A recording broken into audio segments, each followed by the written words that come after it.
Video, I want you to turn your internet on because we're going to download the files from this link. Alright, so alternatively, you could also download this file from the resources tab under the course tutorials. Alright, so I'm going to copy this one. So this is a file which you can enable now your learning management system. So this file is provided by Massachusetts Institute of Technology for free. Right? All you have to do now is to simply download this file by clicking on this download icon. So I'm just going to download this one.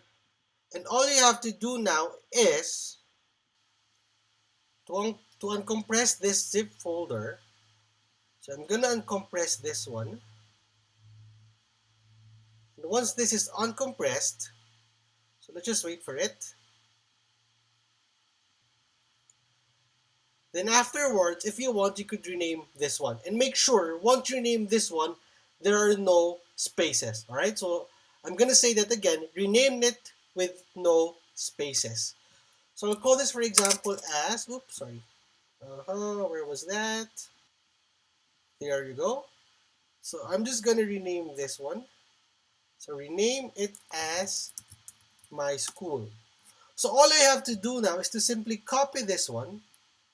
Copy.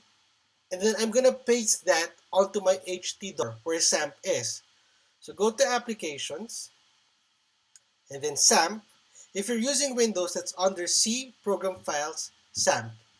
And look for your htdocs folder and simply paste it here. Okay, so paste your My School folder there. Alright?